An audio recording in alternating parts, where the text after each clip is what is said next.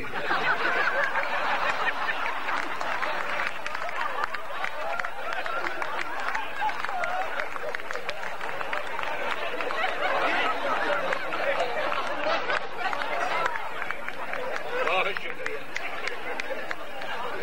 بڑی نوازش بڑی نوازش. اور صاحب یہ آخری قطار پیش کرنا. نہیں ہمارے مہمان ہم ان کو سننا چاہتے ہیں. مہمان پلیز پلیز. جی آخری میں ارے ان کی تو بڑی اچھی صحت ہے. معلوم مجھے آخری کیے گئے. اچھا عرض کیا میں نے آخری قطع ہے ان شاعروں کے بارے میں جو بہت زیادہ پڑھتے ہیں. ویسے تو زندگی میں کچھ بھی نہ اس نے پایا. ویسے تو زندگی میں کچھ بھی نہ اس نے پایا. جب دفن ہو گیا تو شاعر کے بھاگ جاگے نصیب جاگے. ویسے تو زندگی میں کچھ بھی نہ اس نے پایا. جب دفن ہو گیا تو شاعر کے بھاگ جاگے. وہ سادگی میں ان کو 2 سامعین سمجھا. بس 8ویں غزل پر منکر نکیر بھاگے.